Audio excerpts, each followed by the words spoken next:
Perfecto. Bueno, hola a todos. Hago una breve presentación mía. Yo soy Belén Silva, soy ingeniera química y consultora ambiental especializada en cambio climático y más específicamente dentro del cambio climático yo me dedico a estrategias de mitigación, que es algo que vamos a ver dentro de la clase, pero en un ratito. Y en la clase de hoy vamos a hacer básicamente una introducción a todo lo que es el cambio climático. Si ya saben lo que es el cambio climático y están en el tema, de todas formas yo incluí bastante información muy actualizada, así que probablemente por más que tengan como esta intro ya algo nueva, información van a poder captar. Y también voy a hablar del objetivo Net Zero y del Acuerdo de París, que son como las estrategias macro para poder combatir el cambio climático que se están implementando hoy en día. Tema preguntas, yo dejé un slide en la mitad de la presentación para que si ustedes tienen preguntas para hacerme, lo pueden hacer en la mitad de la clase y después al final también va a haber otro espacio de preguntas. Bueno, esto es un poco la guía de lo que va a ser la clase de hoy. Primero vamos a ver qué es el cambio climático, vamos a ver cuáles son las causas que generan este fenómeno y cuáles son las consecuencias que esto está teniendo y que va a tener en nuestro planeta en los años que sigan. Después vamos a ver lo que les contaba antes de acciones de adaptación y mitigación, que básicamente son las estrategias que hoy en día están implementando para poder combatir todos los efectos y las causas que está teniendo el cambio climático. Y por último vamos a ver, después de las estrategias de mitigación, ahí vamos a hacer la pausa para que ustedes hagan preguntas. Después vamos a ver el tema de estos acuerdos internacionales, que son dos de los más importantes que se están implementando hoy en día, que son el Acuerdo de París y el Acuerdo Net Zero.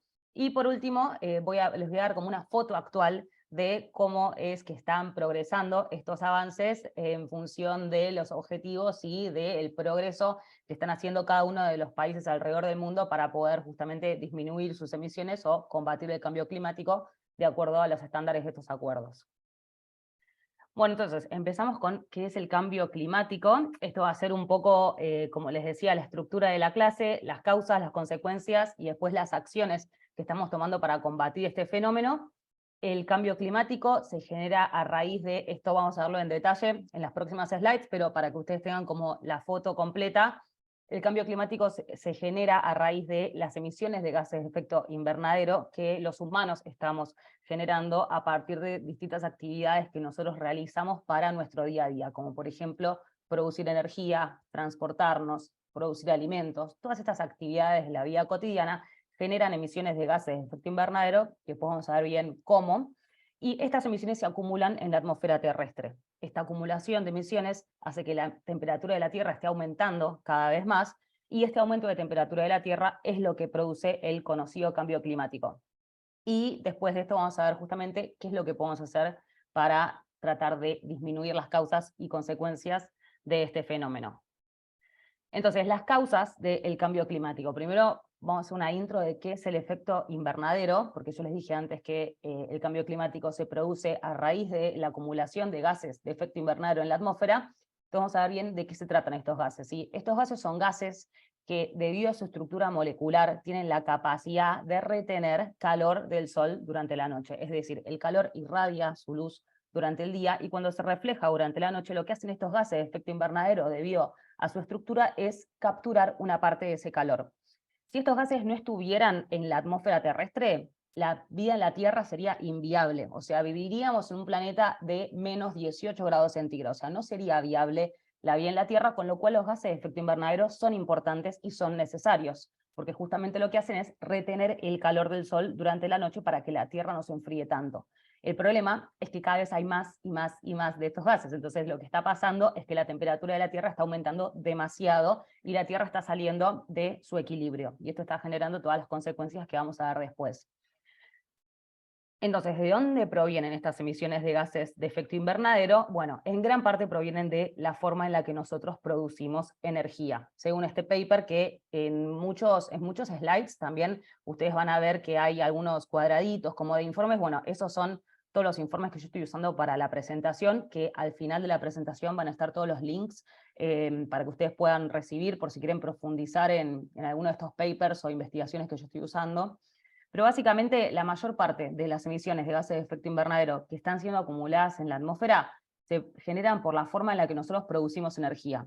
Esta forma de producir energía es a través de combustibles fósiles, que habrán escuchado que son el gas natural, el carbón, el petróleo, que son combustibles que cuando nosotros los quemamos, se liberan emisiones de dióxido de carbono, que también seguro lo habrán escuchado, que es el gas de efecto invernadero que hay en mayor proporción en la atmósfera.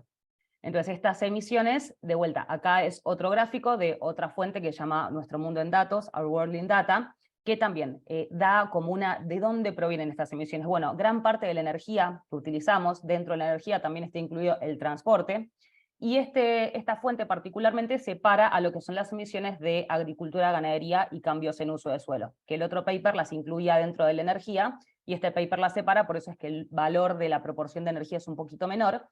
También estas emisiones que se generan, bueno, justamente por actividades de ganadería, actividades de agricultura, por el uso de fertilizantes nitrogenados. Se genera también en plantas de tratamiento de residuos, en rellenos sanitarios o en plantas de tratamiento de fluentes líquidos, y se genera a raíz de las reacciones químicas que se llevan a cabo en distintas industrias, como por ejemplo la industria del acero o la industria petroquímica.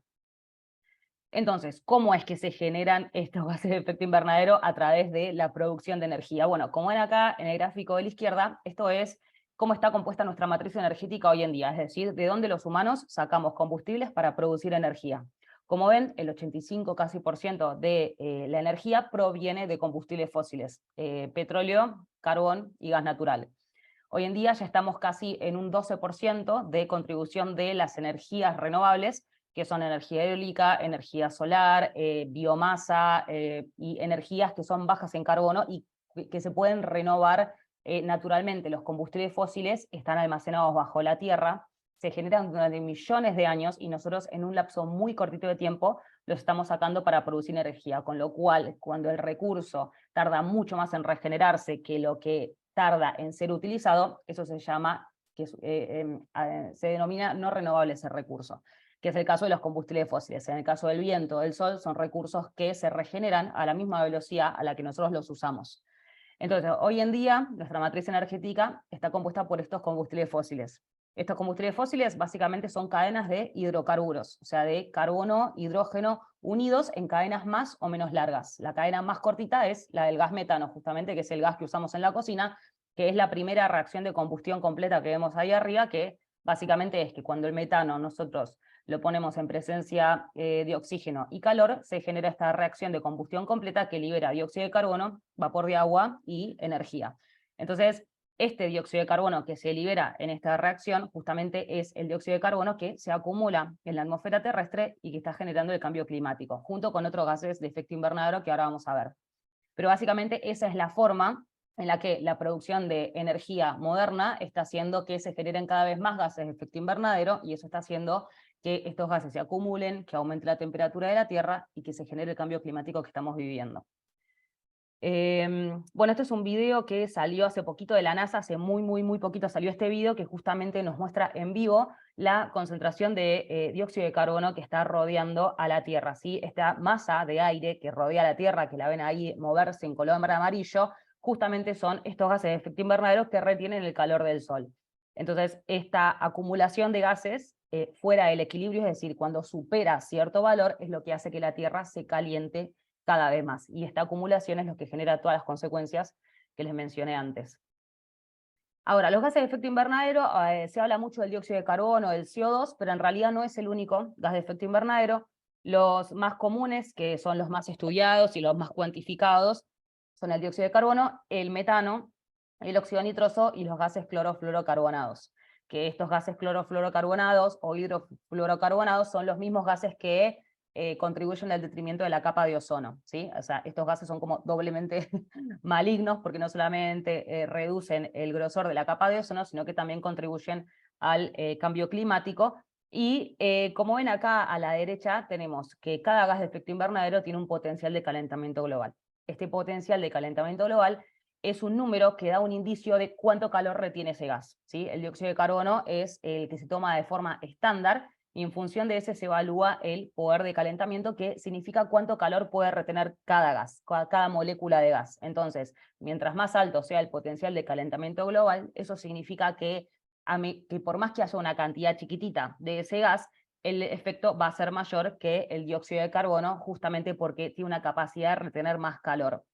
Entonces, bueno, eso para que lo sepan, que cuando hablamos de cambio climático y de gases de efecto invernadero, no solo hablamos del dióxido de carbono, también se habla del metano, el óxido nitroso y de otros gases que también contribuyen, y que cada gas tiene su potencial de calentamiento global. Y este valor se usa muchísimo para calcular un indicador que se llama huella de carbono, que no sé si lo conocen, si no, o si tienen dudas o si quieren saber lo que es, me preguntan, pero no está dentro del alcance de esta clase, pero sí es un indicador que se utiliza para cuantificar cuánto es que una actividad contribuye al cambio climático. Y justamente para calcular ese indicador se usa este valor, que es el potencial de calentamiento global de cada uno de los gases que se generan en estas actividades. Bueno, entonces tenemos las emisiones antropogénicas, se acumulan en la atmósfera y esto genera un aumento de la temperatura terrestre, ¿sí? Este es un gráfico de la Universidad de Berkeley, que también es el mismo que usa la NASA. Son estos gráficos que, bueno, se hacen las mediciones en un determinado observatorio y después se replican esos resultados a distintas fuentes. Y esto es la evolución de cómo fue aumentando la temperatura terrestre en los últimos años, ¿sí? Desde lo que se llama niveles preindustriales, que es antes de que se empezara a generar esta industrialización masiva, la máquina de vapor y todos los procesos industriales per se. Desde ese momento es donde se empieza a cuantificar para decir, bueno, para medir el aumento de temperatura de la Tierra con respecto a ese momento, ¿sí? Entonces, siempre que hablemos de cuánto aumentó la temperatura de la Tierra, siempre nos vamos a referir a este momento histórico, que es el momento en el que empieza la revolución industrial y por ende se empiezan a desarrollar actividades que utilizan combustibles como antes no se hacía, ¿sí? De una forma mucho más masiva. Entonces, hoy en día la temperatura de la Tierra se dice que está 1 grado aproximadamente más caliente que en niveles preindustriales, y eso es porque se refiere justamente a ese momento histórico. Bueno, ahora, entonces ya vimos las causas del cambio climático, ahora vamos a algunas de las consecuencias. Primero, en primer lugar, el cambio climático ya está afectando a todas las regiones del mundo. No hay ninguna región del mundo que no esté afectada por este fenómeno. Algunas regiones están afectadas en más o en menos medida. En general, las regiones más afectadas son las más vulnerables o las que menos medios económicos tienen para desarrollar la infraestructura necesaria para hacer frente a sequías, inundaciones, olas de calor y todas estas consecuencias del cambio climático. En general hay zonas que, debido a su posición geográfica, están más afectadas, como por ejemplo las islas del Pacífico, muchas islas que se están quedando prácticamente abajo del agua por el aumento en el nivel del mar, pero otras regiones que están siendo más afectadas porque no tienen los medios económicos como para afrontar la innovación tecnológica y el desarrollo necesario para justamente poder no quedar abajo del agua en una inundación, o poder no hacer frente a una sequía para poder producir alimentos de forma segura, etc. Entonces, siempre que hablamos de vulnerabilidad a las consecuencias del cambio climático, no solamente hablamos de un punto de vista geográfico, sino también de un punto de vista socioeconómico, que les impide a ellos poder hacer frente a todos estos fenómenos. Bueno, estas son las consecuencias del cambio climático. Este gráfico lo hice como para tener así medio una foto para que vean la variedad de consecuencias que hay y cómo se interrelacionan entre ellas. A la izquierda de todo tenemos las emisiones que yo les mencioné antes, todas estas emisiones que se generan a raíz de todos los procesos que los seres humanos necesitamos para poder realizar las actividades que realizamos, transportarnos, comer, usar energía, etcétera. Estas emisiones generan un aumento de la temperatura terrestre, y este aumento podemos dividir a las consecuencias en estos 4 grupos. En primer lugar, tenemos la alteración del ciclo del agua. Como saben, el ciclo del agua es el ciclo que regula las precipitaciones y los flujos dentro de todos los cursos de agua que hay alrededor del mundo. Entonces, justamente como la modificación de la temperatura de la Tierra hace que justamente se altere la temperatura de evaporación del agua, hace que se alteren un montón de cosas que justamente van a generar estas consecuencias que les menciono acá, como sequías, inundaciones y eventos climáticos extremos en algunos países, como por ejemplo huracanes, tsunamis, etc. Y estas sequías e inundaciones que se generan a raíz de la alteración del ciclo del agua afectan directamente la seguridad alimentaria de muchos países que no pueden cultivar alimentos de forma segura porque justamente hay una temporada, bueno, acá en Argentina perdimos millones y millones de dólares el año pasado justamente por la sequía que hubo tan intensa, y así muchísimos países que justamente por no poder predecir las condiciones climáticas terminan perdiendo mucha de su producción, y esto atenta directamente contra la seguridad alimentaria de todas las comunidades que viven en ese lugar. También tenemos las olas de calor, que lo mismo, si uno vive en Estados Unidos y se va de su casa con aire acondicionado al shopping con aire acondicionado, probablemente no sea tan terrible que haga 45 grados, pero imagínense cuando uno no tiene esa infraestructura tan a la mano, sino que vive en otro tipo de condiciones, estas olas de calor pueden ser muy, pero muy peligrosas para la seguridad de la gente que vive en esos lugares. Después tenemos el derretimiento de los glaciares, justamente por el aumento de temperatura. Lo que está pasando es que, en especial los glaciares que están en el Polo Norte, en el Ártico, están empezando a derretirse cada vez más, y esto atenta también contra el equilibrio de la temperatura de la Tierra, ¿no? Porque imagínense que los polos fríos de tanto el Polo Norte como el Polo Sur actúan como reguladores de temperatura de la Tierra. Entonces, cuando se empiezan a derretir estos polos, se empiezan a alterar un montón de ciclos adentro del planeta, y justamente, bueno, esto obviamente no, y esto también repercute en lo que es el aumento del nivel del mar.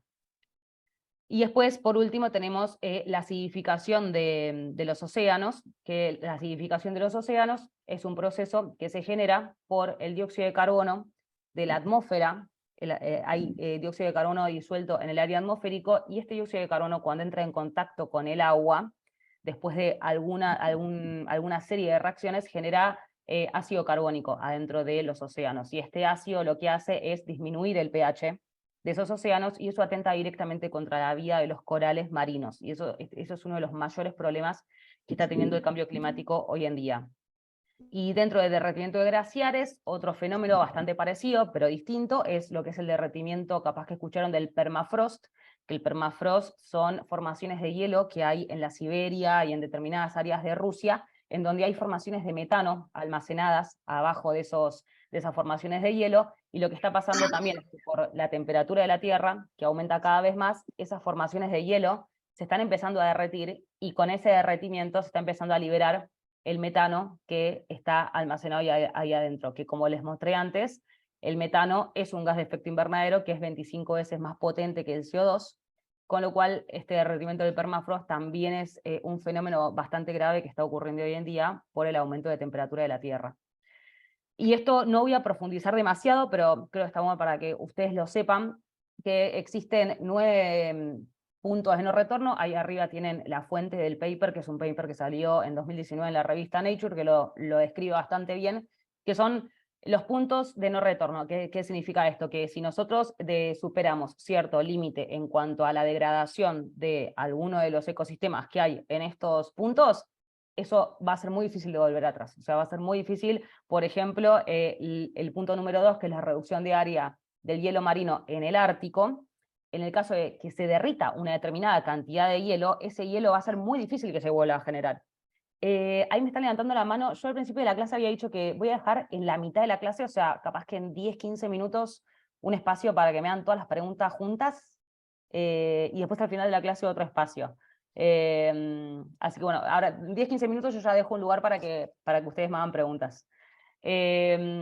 Entonces, bueno, estos puntos de no retorno justamente son puntos que son muy difíciles de volver atrás en el caso que se supere cierto límite. Otro, por ejemplo, es, como les decía, el derretimiento del permafrost, que es el número 7, que es ahí por la Siberia, que también, imagínense, esto, una masa de hielo que tiene metano abajo, ese hielo se derrite, y muy difícilmente, si la temperatura de la Tierra sigue aumentando, ese hielo se va a poder volver a regenerar. Lo mismo pasa con el Ártico, y estos puntos están muy interconectados entre sí. O sea, no es que son cosas aisladas, como en las flechas. Esas flechas indican el nivel de conexión que hay entre esos puntos. Entonces, si probablemente se supera un límite de uno, eso va a ser un catalizador para que se supere el límite del siguiente. Así que bueno, esto para que sepan que existe, si quieren ir a leer este paper, la verdad está bastante bueno.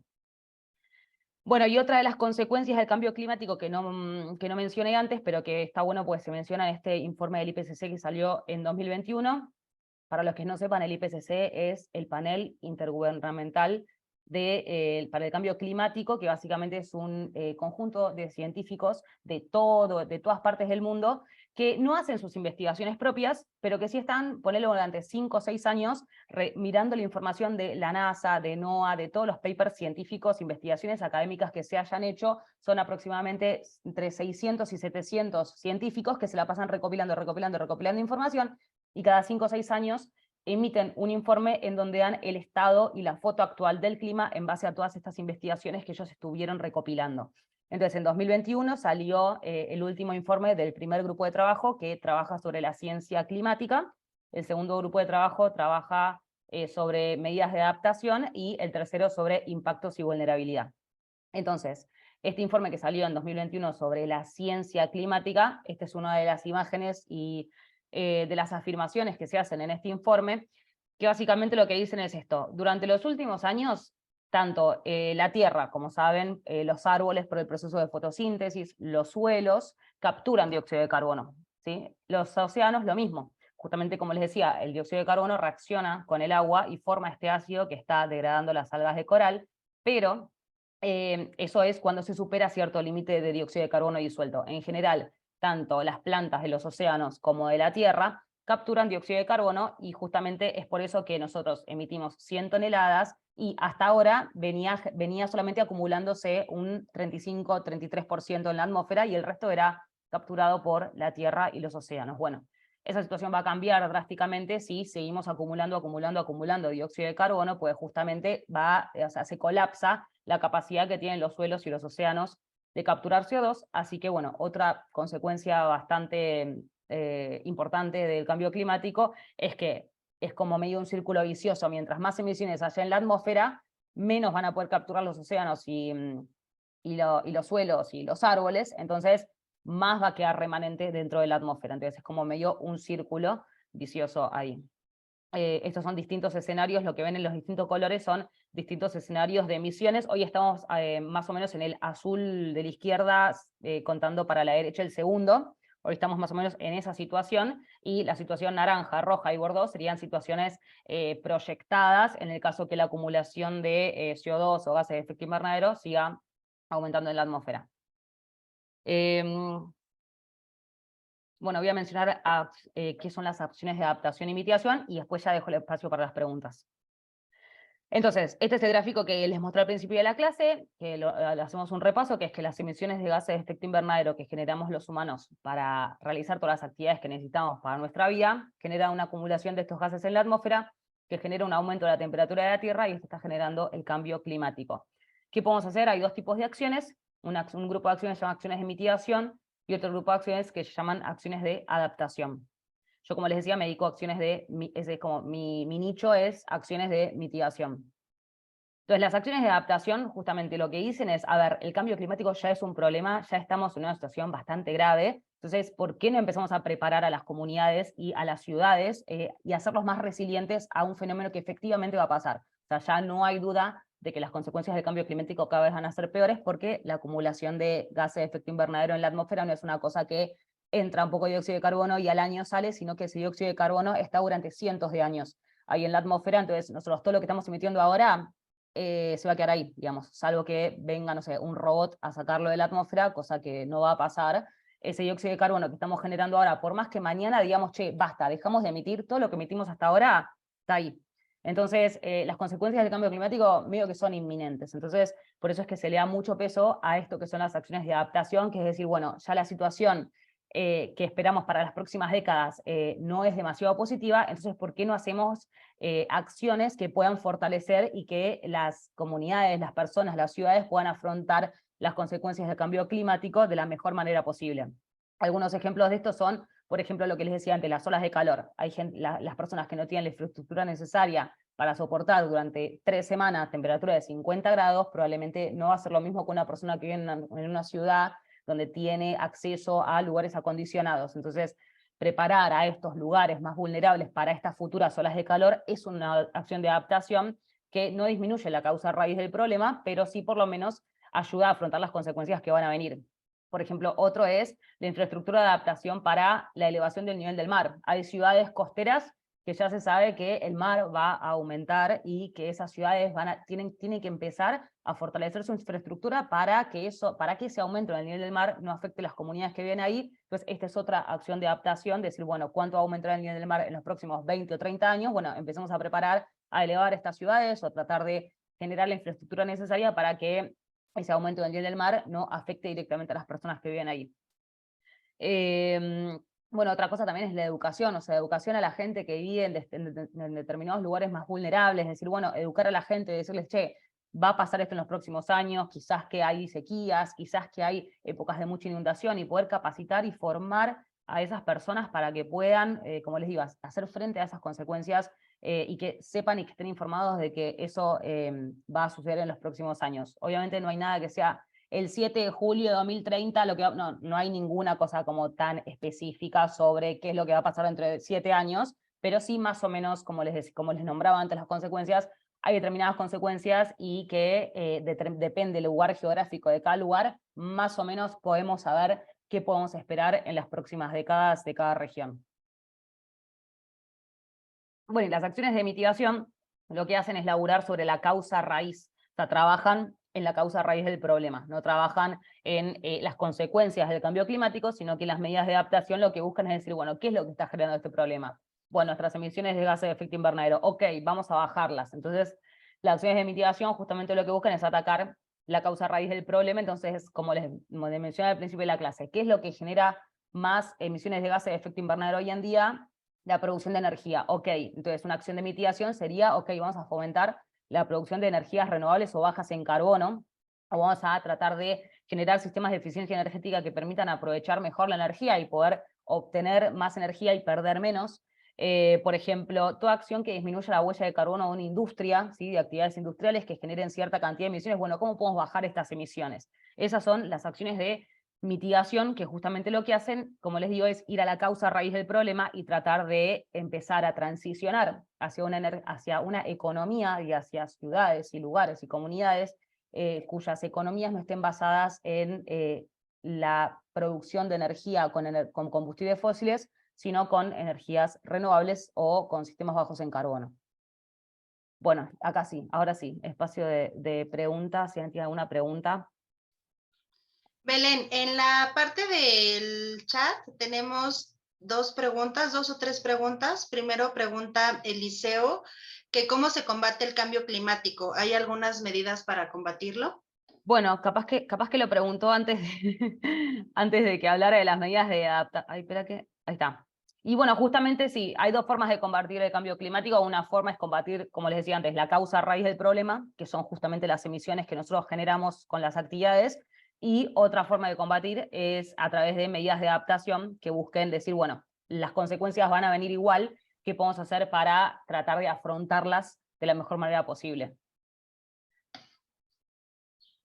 Gracias, Belén. Hipólito pregunta, desea saber si hay entidades para cambiar a energía renovable. Como o sea, empresas, ponele que vos puedas contactar para... No, o sea, sí, en general todo lo que son gobiernos o autoridades a nivel nacional están produciendo energía renovable, porque imagínense que también en el largo plazo esto genera un ahorro económico para las economías, porque no tienen que estar quemando y generando todas esas emisiones, sino que usan un recurso que es renovable, el sol y el viento. O sea, entidades que producen energía renovable hay muchísimas. Un productor de paneles solares más grande es China, también molinos eólicos se producen un montón, entonces sí, la verdad que un montón de entidades hay. Si buscas paneles solares o energía eólica o mismo paneles solares pueden ser para tu casa, no hace falta que sea algo de gran escala, pero sí, estos proyectos de energía renovable hoy en día están aplicados en prácticamente todos los países del mundo. Gracias, Belén. Mario pregunta, ¿por qué las grandes potencias no apuntan ni ponen en práctica las mitigaciones, no firman convenios? ¿Cómo obligarlas?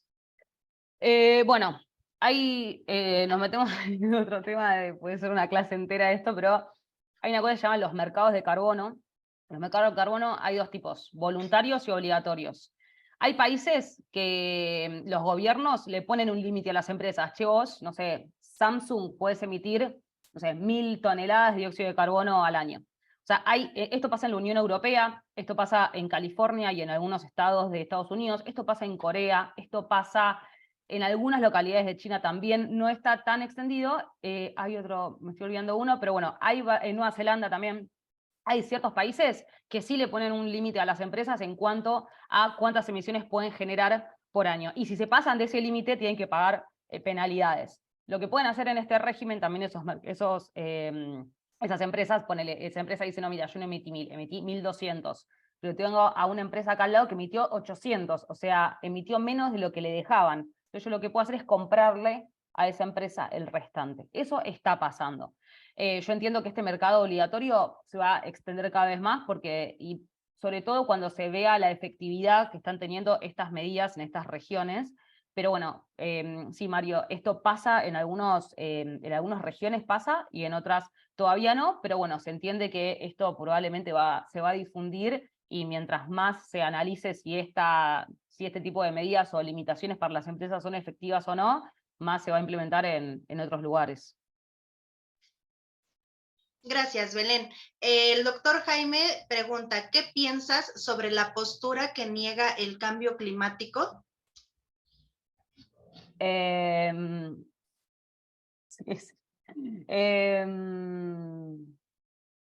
pienso? No, si me decís, decime ahí a la yugular como qué decís de esta afirmación, porque esta postura que niega el cambio climático en general se basa en argumentos que yo te los puedo contradecir, pero decime uno, pues, así como tan general, no sé cómo refutarte eso, porque no sé qué decir. O sea, por ejemplo, no sé qué dicen los que niegan el cambio climático, que el aumento de la temperatura de la Tierra es natural, y que siempre la Tierra tuvo oscilaciones de temperatura, y que la Tierra siempre aumentó de forma natural. Bueno, eso no es cierto, porque si bien hubo aumentos de temperatura de la Tierra que del nivel que estamos viendo hoy, por ejemplo, 1 grado con respecto a niveles preindustriales, esos cambios de temperatura se dieron a lo largo de miles y miles de años, no en 140 años como estamos viendo ahora.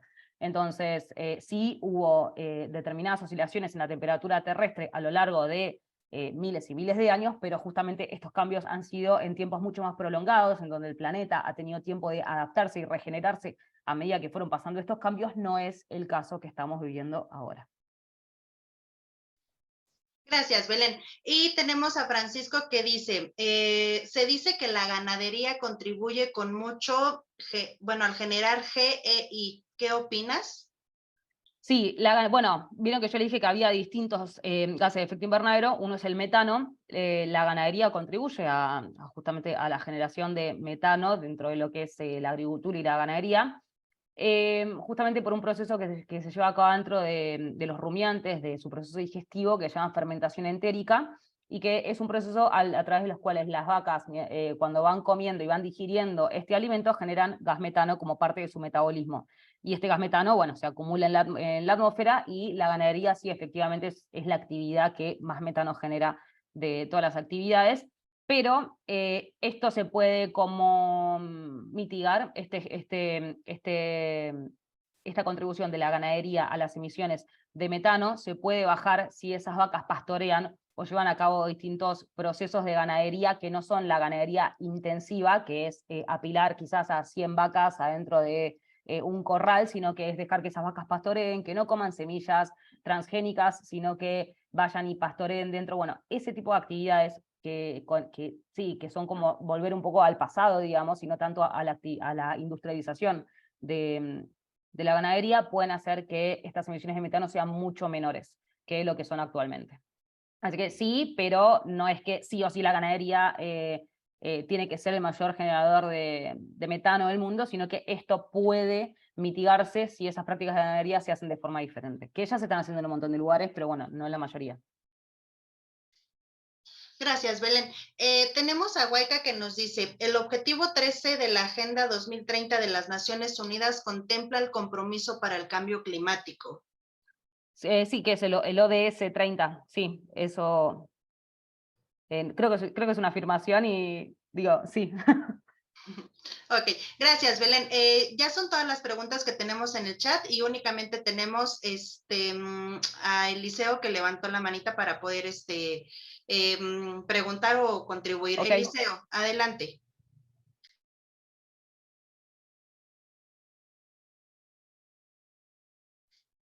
Eliseo, te escuchamos. ¿Puedes reactivar lo que es tu audio para hacer lo que es tu pregunta?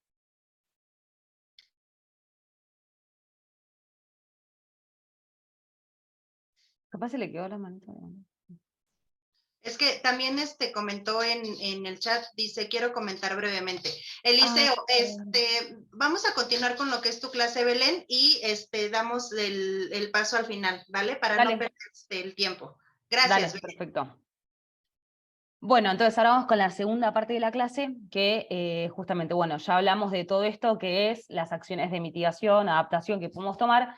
Entonces yo, esta clase no me voy a meter con lo que son acciones que uno puede hacer en la vida cotidiana para bajar su impacto, sino que lo que vamos a hacer es una foto más macro, que es, bueno, qué está haciendo el mundo, qué están haciendo los países, cómo están alineándose los países o generando acuerdos para poder, entre todos y en conjunto, disminuir las causas y las consecuencias de este fenómeno.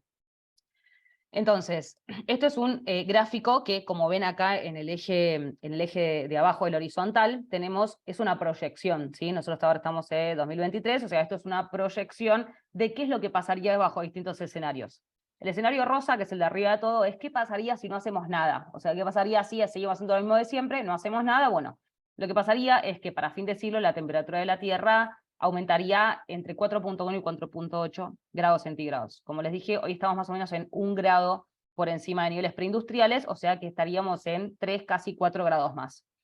Y una cosa que quiero decir es que a veces es como que 1 grado puede parecer poco, o 3 grados puede parecer poco, pero en realidad ustedes tienen que pensar a este aumento de temperatura como si fuese una fiebre. O sea, esto es una fiebre que le está dando al planeta. Ustedes cuando tienen 38 y 39 de fiebre, por más que sea solo 1 grado, cambian los síntomas. Bueno, lo mismo pasa con la Tierra. Imagínense, ustedes tienen 38 y tienen 42 grados. Los síntomas van a ser distintos, va a ser mucho más difícil recuperarse, los riesgos son mucho más grandes. Bueno, esto es lo que pasa con la temperatura de la Tierra. Si grado a grado, las consecuencias y los riesgos se empeoran cada vez más. Entonces, bueno, en el escenario donde si no tomáramos ninguna medida, la temperatura de la Tierra llegaría en algún escenario casi a 5 grados, lo cual sería realmente gravísimo, y en ese escenario la vida en la Tierra sería prácticamente inviable, ¿sí? Sería viable únicamente en ciertas condiciones de reparo gracias a la tecnología, pero no sería para nada viable en las condiciones en las que la conocemos hoy. Bueno, entonces, como respuesta a esta predicción, digamos, tan, tan catastrófica, digamos, lo que está pasando es que hace ya varios años se están reuniendo todos los países del mundo para poder acordar qué es lo que podemos hacer para disminuir las causas que generan el cambio climático. Entonces, desde el año 92 se formó la Convención Marco de las Naciones Unidas sobre el Cambio Climático. En el año 97 se firma lo que se llama el Protocolo de Kioto, que básicamente es un acuerdo obligatorio que firmaron una serie de países en donde se comprometían a los países más desarrollados del mundo a reducir sus emisiones de gases de efecto invernadero con graves penalidades en el caso que no lo hicieran. Este acuerdo, algunos países lo cumplieron, otros países no lo cumplieron, entonces lo que se hizo en 2015 es firmar lo que se llama el Acuerdo de París. Que el Acuerdo de París, ahora vamos a ver bien cuáles son los objetivos y de qué se trata, pero básicamente lo que dice es, bueno, lo ideal sería que la temperatura de la Tierra no suba más de 2 grados. Y si podemos, que no suba más de 1.5, ya estamos en 1. Así que estamos como... hay mucho esfuerzo por delante para poder llegar a estos objetivos, pero el objetivo del Acuerdo de París es ese, no superar 2, y en el caso más deseable no superar 1,5 grados. En 2016 entra en vigor el Acuerdo de París, y en 2020 se hace un llamado a la revisión de las NDCs, que ahora les voy a contar también en detalle qué es lo que son. Y en 2023, este año, más específicamente en noviembre, en Arabia Saudita, se va a llevar a cabo la COP28, que la COP es la Conferencia de las Partes, que básicamente es donde se juntan todos los presidentes, ministros de ambiente, toda la gente ahí que tiene algo que ver con el cambio climático. Bueno, pum, se juntan todos en un lugar. El año pasado fue en Egipto, este año en Arabia Saudita, lo cual es bastante insólito porque Arabia Saudita es uno de los mayores productores de petróleo del mundo, con lo cual es uno de los países más emisores del mundo de gases de efecto invernadero. Pero bueno, ellos van a ser los hosts de esta COP28, en donde se va a realizar el primer stocktake, que básicamente es, bueno, en 2015 firmamos el Acuerdo de París. Dijimos que la temperatura de la Tierra no tenía que subir tanto. Y este año va a ser la primera vez que se van a juntar todos a ver cómo vienen con respecto a su objetivo y cuáles son las expectativas para los próximos años. O sea, hoy van a revisar todo lo que pasó desde 2015 este año, digo, van a revisar en la COP28 todo lo que pasó en estos últimos años y cuál es la foto hoy en día y cuáles son las expectativas a futuro con respecto a este tema.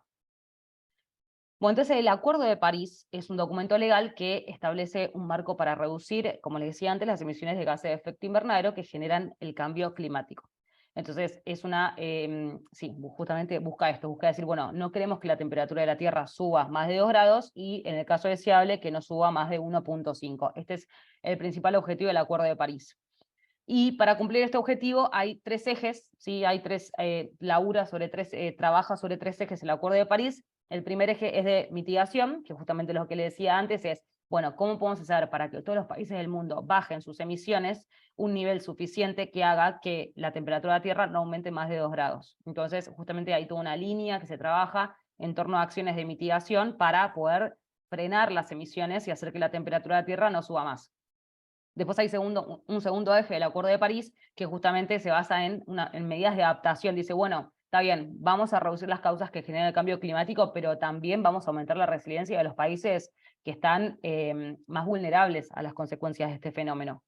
Y el tercer eje del Acuerdo de París es alinear flujos financieros desde países más desarrollados a países menos desarrollados para justamente poder financiar tanto las acciones de mitigación como de adaptación. Porque imagínense que yo vengo a decirle a un país que está en plenas vías de desarrollo, que no tiene un superávit económico como los países desarrollados, que ponga toda su energía, que use paneles solares, que cople molinos eólicos, que desarrolle toda la tecnología necesaria para que sus economías sean limpias de carbono, y ese país dice, yo no tengo plata para hacer eso. Entonces el Acuerdo de París lo que dice es, bueno, no solamente vamos a fomentar que todos los países puedan mitigar y adaptarse al cambio climático, sino que también alineemos flujos financieros para que los que más tienen puedan destinar una parte de lo que más tienen para compartirle a los que menos tienen y que ellos también se puedan desarrollar y puedan producir energía y recursos bajos en carbono. Bueno, y ahora sí, las NDCs, que se las había mencionado antes, que son contribuciones determinadas a nivel nacional. Esto es algo que se determinó en el Acuerdo de París, en donde se dice, bueno, no queremos que la temperatura de la Tierra supere tantos grados. Entonces, para eso tenemos que hacer que las emisiones, que son las que generan el aumento de temperatura, tampoco aumenten más allá de cierto nivel. Entonces, lo que se determinó es que cada país tiene que determinar, ok, yo me comprometo a reducir tanto mis emisiones, ¿sí? Lo cual es bastante laxo si lo piensan, porque no es que vino la ONU y dijo, che, bueno, vos tenés que bajar tanto, vos tenés que bajar tanto, como pasó en el protocolo de Kioto, sino que en este caso la ONU dijo, bueno, cada país proponga cuánto es lo que puede bajar para el año 2030, 2040, 2050. O sea, propongan ustedes sus contribuciones y cuánto ustedes pueden hacer para poder disminuir las causas que generan el cambio climático dentro de sus naciones. Y estas NDCs lo que tienen que actualizarse cada 5 años para ser cada vez más ambiciosas. Es decir, yo voy a bajar mis emisiones, si tomo con respecto, no sé, al 2020. Con respecto a 2020, yo voy a bajar mis emisiones un 10%. Bueno, en 5 años ese país tiene que volver a presentar otro objetivo y que ese objetivo sea más ambicioso que el anterior. Y ahora van a ver por qué se hace esto. Bueno, este es el pronóstico de etapas del Acuerdo de París. Como les decía antes, el Acuerdo de París se firma en 2015, entra en vigor en 2016. En 2020 se comunican nuevas NDCs y cada 5 años estas NDCs se tienen que actualizar por NDCs más ambiciosas. Y esto que ven acá en 2023, que dice Global Stocktake, es lo que les decía antes, que es en la COP28 de este año en Arabia Saudita, lo que van a hacer los países es decir, bueno, ok, todos los países dijeron, vos dijiste que ibas a bajar esto, vos dijiste que ibas a bajar esto, vos dijiste que ibas a bajar esto. Ok, a ver cuánto bajaste. O sea, vamos a ver una cosa, promesa versus realidad, o sea, cuál es lo que prometieron en esas NDC que presentaron, en 2017, 2018, 2019, depende de cada país cuando la fue presentando, pero en esa NDC que presentaste, en la última, ¿qué dijiste que ibas a bajar y cuánto realmente bajaste? Y eso que realmente bajaste, ¿cómo nos pone para los próximos años en cuanto a el aumento de temperatura de la Tierra y de concentración de gases de efecto invernadero?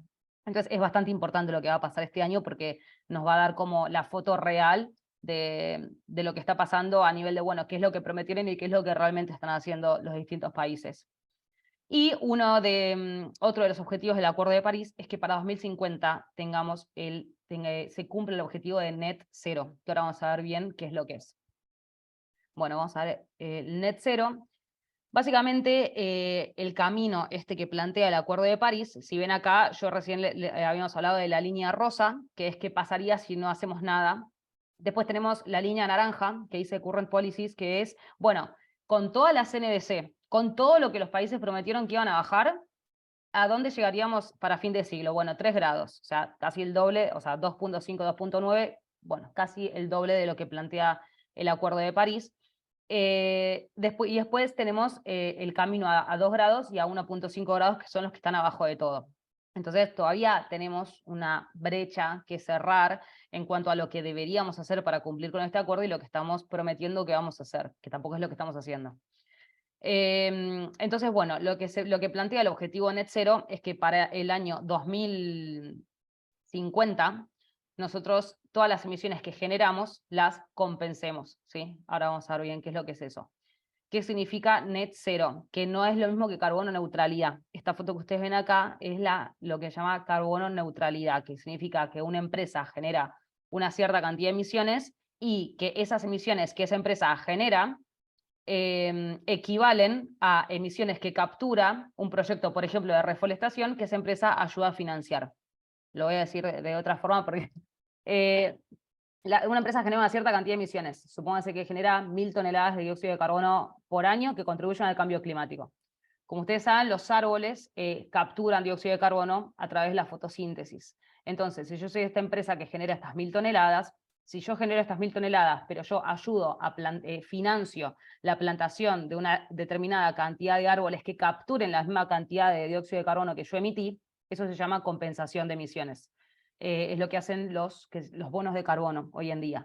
Entonces, cuando yo financio que se plante una cantidad de árboles que capture una cantidad equivalente de dióxido de carbono a la que yo emití en ese año, se dice que yo soy una empresa carbono neutral. Esto es la carbono neutralidad, que no es lo mismo que net cero. A net cero, para que eso sea net cero, lo que hay que sumarle es que esa empresa tiene que reducir al máximo sus emisiones. O sea, no alcanza con que pongas plata, plantes árboles y ya está, se limpió todo, sino que hay que hacer los máximos esfuerzos posibles para que esa empresa pueda llegar a una cantidad de emisiones que sea la mínima. Eso es lo que plantea Net Zero. Net Zero plantea que para el año 2050 las empresas hayan reducido sus emisiones al mínimo y que ese mínimo de emisiones que queda, eso sí lo compensen a través de proyectos de reforestación. Entonces, el net cero se le agrega a la carbono neutralidad esto de la máxima reducción, que yo que me dedico a eso les digo que es como lo más importante porque no nos da la cantidad de tierra en el planeta para poder plantar una cantidad de árboles suficiente para que capture todo lo que están emitiendo las empresas hoy en día. O sea, no da el espacio físico de la tierra para poder plantar esos árboles. Entonces, no sería posible que ya está, mañana todas las empresas ponen plata, compensan y ya está. Eso no es una solución viable. La solución viable es que esas empresas empiecen a usar distintas, energías renovables, procesos de eficiencia energética, compras más sostenibles, que gestionen mejor el transporte de sus empleados y que hagan todas las acciones de mitigación posibles para que sus emisiones sean lo más chiquitas posibles y ese remanente ahí sí pagar para que se planten árboles que puedan capturar ese dióxido de carbono, que como se imaginan no es que un árbol uno lo planta y en un cabo de 6 meses ya captura todo lo que la empresa generó. Esa captura el árbol la va haciendo a lo largo de muchísimos años. Entonces, no es que una empresa emite, financia un proyecto y esas emisiones desaparecen. Nada más alejado que eso, simplemente es que uno dice, bueno, ¿cómo puedo hacer para que en unos años pero no, justamente por eso es que la compensación sola no es una posibilidad en el objetivo net cero, sino que es una posibilidad siempre y cuando la empresa haya hecho todo lo posible para bajar sus emisiones al mínimo. Bueno, entonces, acá vemos esto es un reporte de la Agencia Internacional de Energía, que como les mencioné al principio de la clase, la energía es básicamente la fuente de emisión más grande que tenemos hoy en día, porque la energía es lo que usamos para transportarnos, para también producir alimentos, para las empresas de manufactura, para fabricar todos los materiales que tenemos alrededor nuestro, para la energía, la luz de nuestras casas. La energía es la principal fuente de emisiones de gases de efecto invernadero. Entonces, este es un reporte de la Agencia Internacional de Energía, que justamente va dando como un paso a paso de cómo debería ser esta transición hacia el net zero por parte de los gobiernos o empresas que quieran implementarlo. Entonces acá ven cómo sería el camino a recorrer en las emisiones netas. Estos gráficos son de emisiones netas, y las dos líneas distintas, que son la oscura y la clara, son justamente la diferencia entre esas emisiones es que se estima que los países más desarrollados deberían llegar antes a este objetivo net cero. Deberían llegar en 2045 y el resto de los países en 2050, ¿sí? Porque se entiende que los países que están más desarrollados tienen más recursos y la tecnología más desarrollada para poder implementar estas prácticas bajas en carbono antes que los países desarrollados. Bueno, y acá un poco también el gráfico que les había mostrado al principio, que es justamente la contribución enorme que tiene la energía a nuestras emisiones de gases de efecto invernadero. Y si ven acá en el gráfico de la derecha, que esto también está sacado del reporte de la Agencia Internacional de Energía, acá está este gráfico de la izquierda que da como muchas líneas de distintos colores. Si ven, la electricidad es lo que tiene una pendiente más grande, o sea, lo primero que va a bajar dentro de todos los otros rubros va a ser la electricidad. O sea, lo primero que hay que hacer es empezar a producir energía con fuentes renovables. Y después las industrias, las empresas, los alimentos, todos usan energía. Entonces, lo primero que hay que hacer es limpiar la matriz energética. Y una vez que se limpie la matriz energética, todos los otros sectores van a poder transicionar de forma mucho más orgánica. Pero lo que primero hay que hacer es limpiar la matriz energética y que no sea como el gráfico que les mostré al principio de la clase, en donde hoy en día el 80% de nuestra energía se fabrica con fuentes fósiles. Ese número tiene que bajar muchísimo y muy rápido. Bueno, y era un poco una foto actual. Esto se llama reporte de la brecha de emisiones, que es un reporte que sale todos los años que hace la ONU, en donde hacen una comparativa, un poco parecido a lo que va a ser el Global Stocktake, pero esto es bueno, un informe que hace una organización, y el Global Stocktake es todos los países y los presidentes diciendo yo hice esto y yo puedo hacer esto. Bueno, es algo como va a ser digamos, mucho más presencial y acordado, y esto es un informe que hace la ONU simplemente año tras año, en donde ellos hacen esta comparativa de, bueno, qué es lo que los países prometieron con las NDCs que van a disminuir de sus emisiones, y qué es lo que realmente necesitamos que se disminuyan para que el planeta no supere la temperatura de 1.5. Entonces ahí tenemos entre la línea celeste y la verde, esa sería como la brecha que hoy en día tenemos de emisiones o sea, la celeste es lo que los países están prometiendo que van a bajar, y la verde es lo que realmente necesitamos que bajen. Y es por eso que yo les decía antes que las NDC se tienen que actualizar cada 5 años, y cada 5 años los países tienen que volverse un poquito más exigentes en cuánto van a bajar de sus emisiones, porque si las NDCs no se actualizaran nunca, entonces nunca bajaríamos de esa línea celeste y nunca llegaríamos a la verde. No sé si vamos a llegar a la verde, sería extremadamente optimista decir que sí, pero la idea es acercarnos lo más posible. Entonces justamente es por eso que las NDCs se actualizan cada 5 años. Bueno, y como les decía antes, este año, en el 2023, se va a evaluar el cumplimiento de los objetivos del Acuerdo de París, justamente de no superar la temperatura de la Tierra en 2 grados o en 1.5 en Arabia Saudita. Eso va a pasar en noviembre de este año.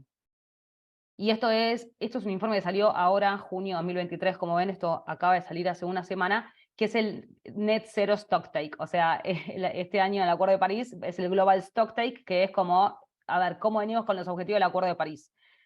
Y el Net Zero Stocktake, que sale este año, es básicamente, bueno, cómo venimos con los objetivos Net Zero. ¿Cuántos países, cuántas ciudades, cuántas empresas están comprometidas a tener objetivos de Net Zero para 2050? Y bueno, y acá ven un poco las estadísticas.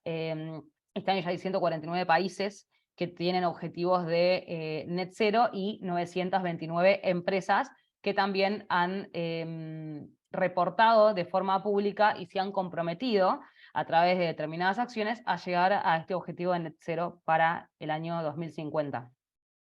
Y estas empresas, estos países, estas ciudades que están acá en esta foto, cubren el 88% de las emisiones globales, el 92% del PBI y el 89% de la población. O sea, estamos bastante cubiertos, probablemente hay países de muy bajos recursos, islas del Pacífico, países un poco rebeldes, bueno, que no están tomando objetivos o no están firmando estos acuerdos, pero en general lo que es las emisiones totales que se generan en el mundo y la población mundial están alineadas con el objetivo net cero.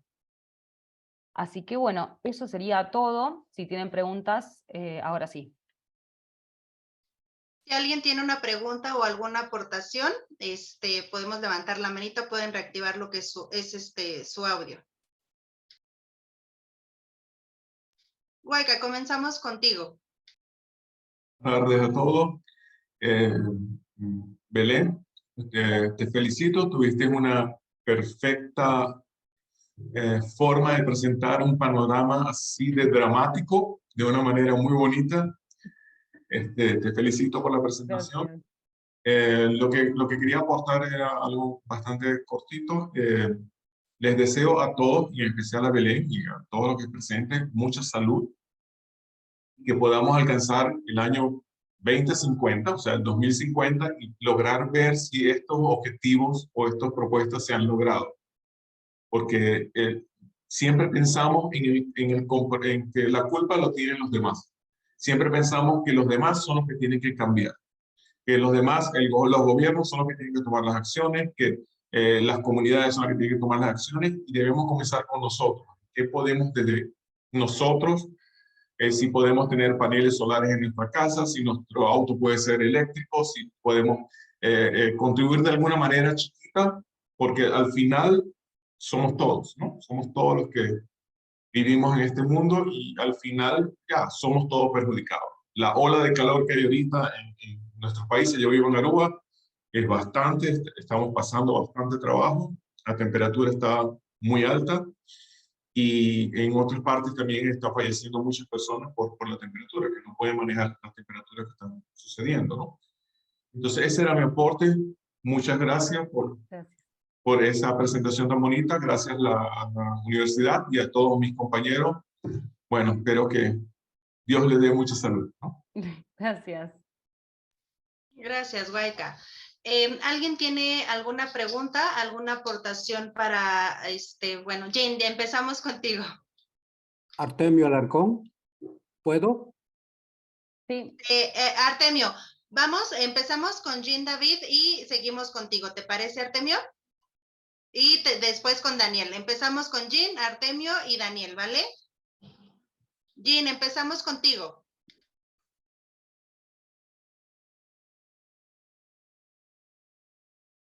Buenas tardes a todos. Muchísimas gracias por esa presentación hoy día. Mi pregunta es, pero voy a dar mi pregunta, pero yo creo que es una pregunta por todas las personas que están aquí en este momento. ¿Qué podríamos esperar sobre de la complicación que tenemos este momento, de la complicación ambiental y climático que estamos enfrentando este momento? ¿Qué podríamos esperar si los países más industrializados no toman conciencia de este problema? Nosotros como países más pobres, ¿qué podríamos esperar sobre la consecuencia de este problema?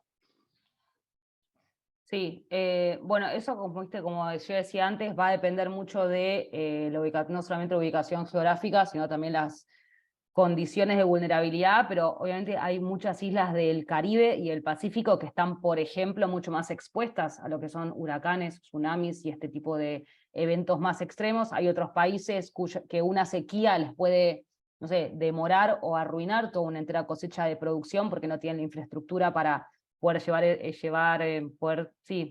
afrontar ese tipo de consecuencias, pero el tema es que el cambio climático, las consecuencias ya están pasando ahora, o sea, no es algo medio futurista lo que estamos hablando, ya está sucediendo hoy. Lo que pasa es que estamos en el medio de lo que está pasando y quizás no lo vemos, porque, viste, es como hay como una parábola de la tortuga o a un animal que está en el agua hirviendo, pero que le van calentando el agua de a poquito, y que llega un momento que ni se da cuenta y bueno, chum. Bueno, no es tan drástico así, pero yo siento que hay mucha gente que dice, bueno, ¿qué va a pasar en el futuro? No, ya está pasando. Las olas de calor están pasando, las sequías están pasando, la producción de alimentos está en riesgo.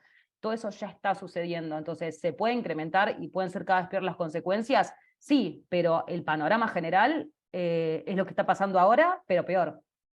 Sería como eso. A mí personalmente me preocupo mucho. Es verdad, como haitiano no estoy en mi país este momento, pero mi familia, mi familia están allá. Lo estoy Sí, pensando. Por ejemplo, voy a tomar un ejemplo. Eso, yo estoy sincero con eso. Estados Unidos no tiene cuenta, porque somos vecinos, son 45 minutos, una hora, más o menos así, de Estados Unidos. Estados Unidos no tiene cuenta de lo que está pasando en Haití sobre el clima, porque nosotros, a mí, la verdad, me preocupo. Yo digo que los países más industrializados no tienen cuenta que podría pasar dentro de los países más pobres. Imagínate, la semana pasada no había ni lluvia, nada, solamente estaba lloviendo. Si puedes ver eh, al internet, ¿qué pasa en Haití? Una, una lluvia, estaba lloviendo nomás, pero nosotros estamos cerca de los Estados Unidos. Los países más industrializados tienen responsable de sí. de pensar de todo eso. Sí, sí.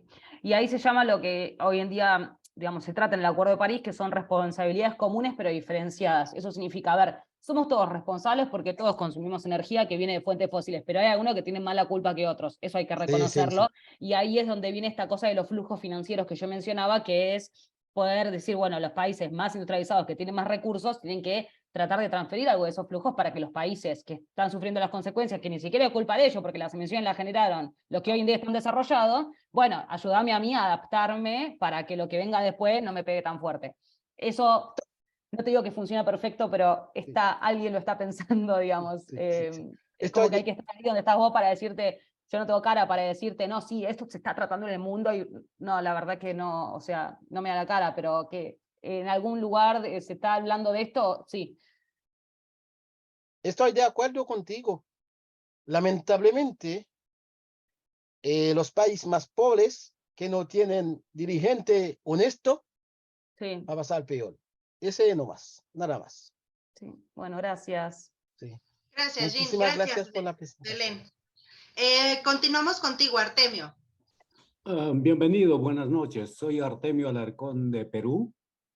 Lo que quisiera contribuir es en este sentido.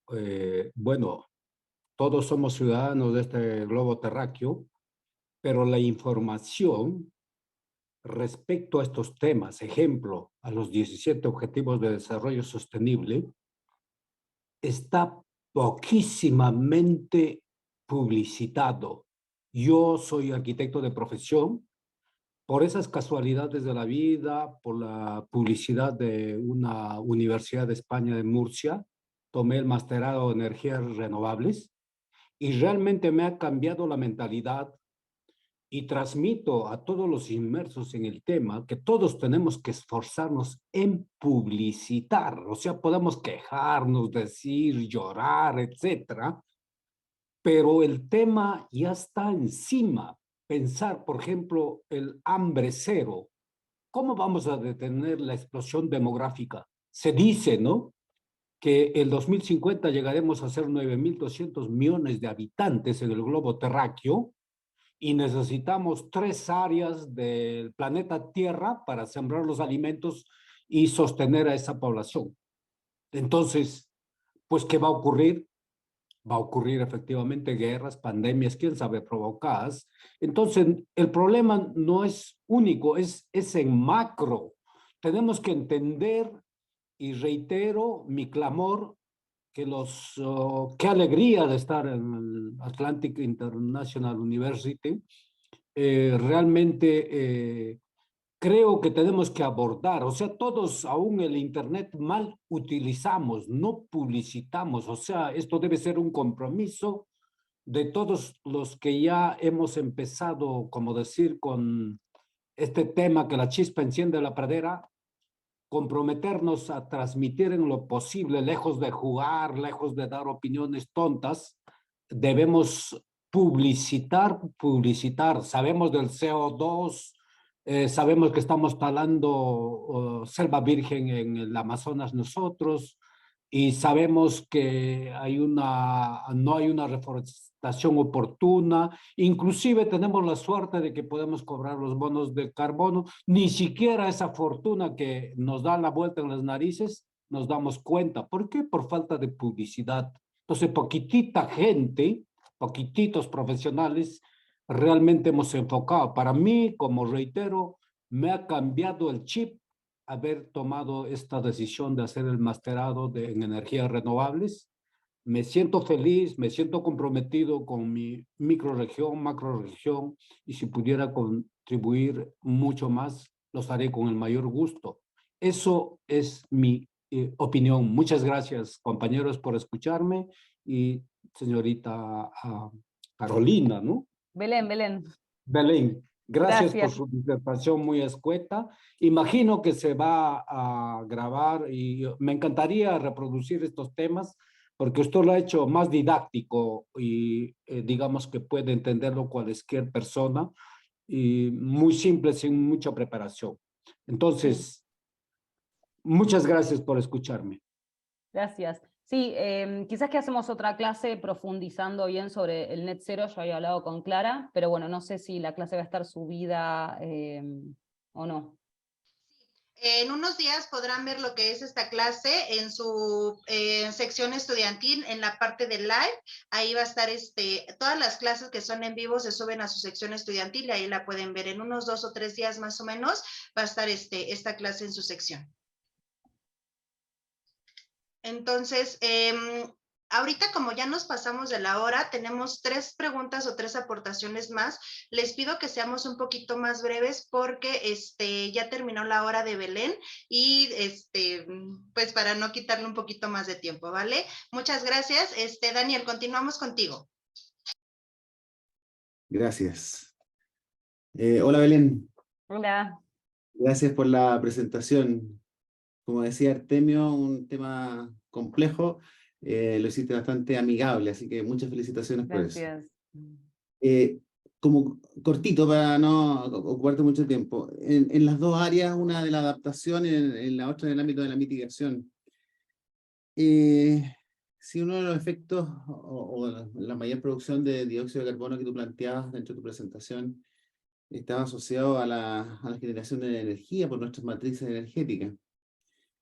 Y dentro de las emisiones o dentro de las generaciones de energías no convencionales, por así decirlo, había un 27% de ese 100%, ¿cierto? Que correspondía a energía nuclear. A ver. Una de las primeras ¿Acá? presentaciones. Esta, correcto. Sí. Si tú te fijáis, del 11.4% que es el restante, ¿cierto? Solamente No, el 4.3%. El el 4,3% de todas, de todo el mundo, digamos. de todo, el 4.3% correspondía a energía nuclear. Sí. Interesante, yo soy un hincha o un fan, si se quiere, un poco más de ese tipo de generación. Quisiera que comentara un poquitito de eso, Okay. porque no se emite gases de tipo de efecto invernadero, ningún tipo en ese tipo de energía, y como que se ha dejado mucho de largo, o sea, mucho de lado. Sabemos que hemos tenido problemas a través de la historia, ¿cierto? Pero bueno, ahí tenemos que ver cómo lo solucionamos. Eso es una cosa.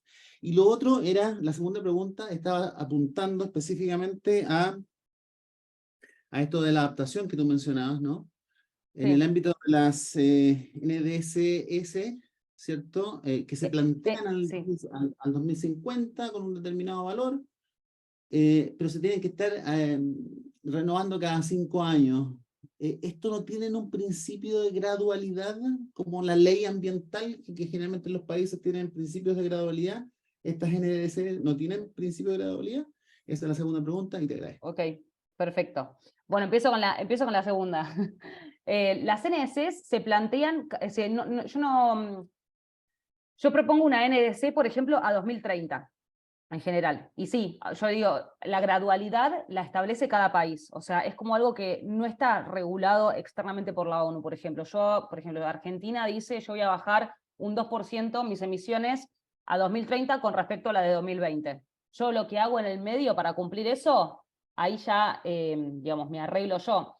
De 2050 es el net cero. En general las NDC son como mucho a 2030. Y en el medio, entre 2020 y 2030, cada 5 años vos tenés que hacer que sea más ambiciosa. Entonces, como que si la gradualidad esta va a estar condicionada porque cada 5 años vos tenés que bajar y tenés que hacer que los objetivos sean más ambiciosos que el que planteaste primero, pero en general no se... O sea, el objetivo de 2050 en general es el net cero. Y de ahí para atrás, las NDCs. Pero las NDCs, como te digo, cada 5 años se van actualizando por otras más ambiciosas. O sea, cada 5 años hay que cambiar ese número. No sé si te contesté la pregunta esa.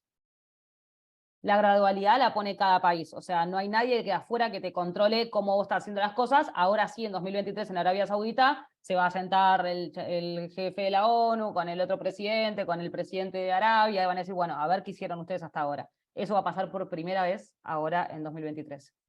Y después con respecto a la energía nuclear es un tipo de energía que no es renovable, pero sí es limpia. O sea, digamos, todos estos estos materiales radioactivos que se utilizan para fabricar la energía nuclear, como por ejemplo el uranio, son metales que se extraen de la Tierra y que no son renovables. En ese sentido es parecido al combustible fósil, en el sentido de que yo estoy agotando un recurso más rápido de lo que lo estoy regenerando. Entonces, no es renovable, pero es verdad que es una energía que no genera gases de efecto invernadero como las otras, dióxido de carbono. Genera solamente vapor de agua, pero que se genera de forma muy contenida, o sea, es despreciable por completo la contribución de la energía nuclear a el calentamiento global. Lo que pasa que sí, es verdad que como este mundo es un mundo que funciona muchas cosas por política, la energía nuclear ha tenido varios incidentes a lo largo de la historia que han hecho que muchos políticos, no hablo de políticos partidarios, sino de fuerzas políticas que se posicionaron en contra de la producción de este tipo de energía. Entonces directamente hay países como Alemania que acaban de cerrar todas sus plantas de energía nuclear, que me parece una locura porque ahora están usando carbón. Entonces, y ahí decís, bueno, ¿cómo puede ser que un país tan industrializado y tan avanzado en un montón de cosas como Alemania haya cerrado su planta de energía nuclear? Bueno, eso pasa netamente por un tema político, por un tema de percepción de la gente, por un tema de creencias, pero no por un tema técnico. Yo también estoy a favor de la energía nuclear, creo que es un tipo de energía que tenemos que promover, que hay que financiar, que es extremadamente segura y cada vez los protocolos son más y más confiables. Así que nada, en ese sentido sí, pero bueno, para hacer esa diferenciación, que es una energía que es limpia, pero que no es renovable, y por eso ahí en el gráfico está afuera de ese 11%, o sea, está 11,4% renovable, y aparte está el 4,3% en la energía nuclear. Porque justamente es limpia, pero no es renovable. Por eso también se la separa de las otras. Así que bueno, eso. Por eso está la división en el gráfico, y de hecho aparece un 15,7% y aparece como 4,3% y hace la diferencia correspondiente. Exacto, es como que la nuclear no es ni renovable, o sea, no es ni combustible fósil ni renovable, está como en el medio. Sí, correcto. Hace la separación de todas. Gracias, Belén. No, de nada, vos. Gracias, Belén. Gracias, Daniel. Osvaldo, continuamos contigo. Buenas tardes a todos. Gracias, Clara. Belén, gracias y te felicito por tu presentación. Gracias. Me uno a ese registro que ha sido muy didáctica en este tema. Yo quiero ser breve y proponerte un ejemplo simplemente. Okay. ¿Qué harías tú si te dieran la oportunidad de ponerte frente a los líderes del G7 y decirte, bueno, Clara, Belén, ¿qué mensaje les darías a ellas? Así como tengo un minuto para dar un mensaje, ¿qué diría? O sea, ¿cuáles serán? ¿Vos te referís a qué políticas creo que son las más importantes que deberían implementar los países de esas potencias tan desarrolladas, por ejemplo? Sí, exactamente, Belén. Yo creo que lo que hay que cambiar es la forma en la que nosotros estamos acostumbrados a consumir cosas. O sea, estamos acostumbrados a un nivel de consumo que nos desata completamente de la fuente de la que nosotros sacamos esas cosas. Los alimentos ya no sabemos de dónde vienen, la energía no tenemos idea de cómo se fabrica, ya estamos completamente desconectados, y si vos me decís una cosa que tengo que decir, bueno, vamos a mirar un poco para adentro y que las personas vean qué es lo que están haciendo con su vida y que traten de llevar una vida más sustentable, que también va a ser una vida que los conecte más con ellos mismos, ¿viste? Creo que eso es como la medida más transversal que puede ser a todas las demás, más allá de la tecnología, más allá de que hagan más eficientes los paneles solares, más allá que hagan esto. Si la gente sigue consumiendo a los niveles, obviamente que hablo de países más desarrollados, que son los que generan el 80% de las emisiones, digamos, estas clases sociales y económicas más altas son las que están generando la mayor parte de las emisiones, entonces hay que atacar la causa raíz del problema, que es una sociedad de consumo completamente frenética, que no para de consumir cosas de forma innecesaria, y nada, eso sería como, iría por ahí, digamos. Mil gracias, muchas gracias. No. Gracias, Belén, gracias, Osvaldo. Eloy, terminamos contigo.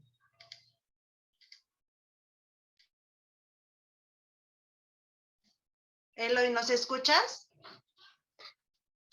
Ahora sí, creo que mi micrófono estaba cerrado. Buenas tardes, Belén. Quería felicitarte. Excelente y clara tu exposición también. Gracias. Soy Eloy de Bolivia. Quería hacerte dos consultas breves nada más, ¿no? ¿Cómo se puede saber cuál es la gravedad, digamos, del problema de contaminación en una región, de una comunidad, ¿no? ¿Y qué sugerencias se plantearías, digamos, tomar en cuenta para mejorar la calidad del aire? Ok, contaminación se puede ver como en distintos ejes. Podemos hablar de contaminación del agua, contaminación del aire, contaminación del suelo, contaminación atmosférica, pero en cuanto a Sí. emisiones de gases de efecto invernadero. Atmosférica. Atmosférica. ¿Cómo se puede medir? Y hay sensores o sea, dependiendo también el tipo de sustancia que vos quieras detectar en el aire, si fuera que vos querés detectar el nivel de contaminación que puede afectar a las personas que viven ahí, probablemente quieras detectar material particulado o alguna de esas sustancias que pueden entrar en los pulmones y generar enfermedades respiratorias. Y en ese caso hay un montón hoy en día medidores inteligentes que se puedan instalar para poder ver, digamos, para sacar una foto actual de cuál es la contaminación que hay en ese lugar. Y esa contaminación se genera por un montón de fuentes, por ejemplo, bueno, automóviles, vehículos, industrias, muchos de esos están, digamos, son las mismas fuentes que generan gases de efecto invernadero, pero bueno, sí son impactos que se miden y se tratan de forma diferente. ¿Qué haría yo para bajar esa contaminación? Y bueno, primero detectar la fuente, detectar cuál es la principal fuente de la generación de esa contaminación, por ejemplo, material particulado que está concentrado en la atmósfera y está generando enfermedades en las personas, y ir directamente a la causa raíz que esté generando ese problema en ese momento. Muchas gracias. De nada. Muchas gracias, Belén. Muchas gracias, Eloy. Bueno, no sé si tienes alguna aportación más, Belén, para concluir lo que es tu clase.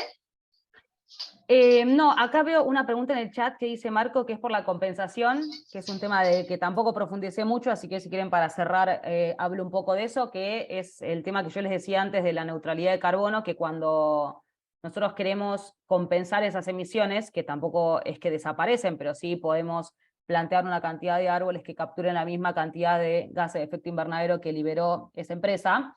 Los árboles pueden ser cualquier tipo de árbol. Obviamente cada árbol, debido a las características que tiene, va a capturar, quizás, no sé, hay un árbol que captura 15 kilos de dióxido de carbono por año, y otro captura 20, y otro captura 10. Entonces, siempre yo diseño estrategias de compensación también para mis clientes, y siempre hay que plantar autóctonas, o sea, plantemos las plantas que no perjudiquen a las plantas que son autóctonas del lugar en donde estamos, y bueno, siempre priorizando esas plantas autóctonas, después se evalúa, pero eso, no es que hay un super árbol que capture, wow, cuánto dióxido de carbono captura ese árbol. Siempre lo mejor va a ser priorizar la biodiversidad y el equilibrio natural del lugar en el que estamos. Entonces, nada, siempre las estrategias de compensación van dirigidas a eso, a la conservación y mantener la biodiversidad natural del lugar en el que estamos. Y después con eso cerramos. Muchísimas gracias, Belén.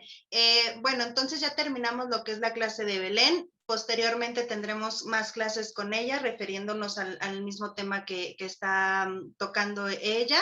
Les repito, esta clase la van a tener en su sección estudiantil. En unos días la podrán ver. Agradezco infinito a todas las personas que se presentaron a esta clase. Belén, excelente clase. Muchísimas gracias por compartir tu conocimiento y deseo que tengan un excelente día, tarde o noche desde donde quiera que estén. Muchísimas gracias a todos.